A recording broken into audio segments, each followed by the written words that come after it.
Shoptol nima deyapti? Shoptoli do'stlar, bowling degan shaftolimiz avgustda oxirida pishadi, qora qizil bo'lib. Ha, shaftolimiz bu yil 3-yosh. Olgan hosili 10 kilo taxmin qilyapmiz do'stlar. Uzoqlashtirib ham ko'rsatamiz. Biz buni zilyon nabrezga qilyapmiz. To'g'rimi Elyorbek? To'g'ri, to'g'ri. O, Elyorbekni ham videoga olib qo'yaman hozir qo'shib.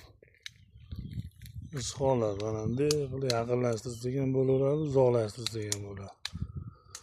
Buni обязательно ko'chatlaridan tayyorladik. Faqat ozgina zakaz bo'lishni boshladi, olyapmiz.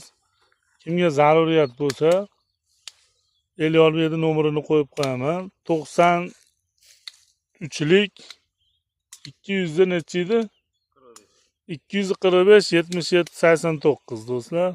Qo'yamiz, bir ko'rasizlar.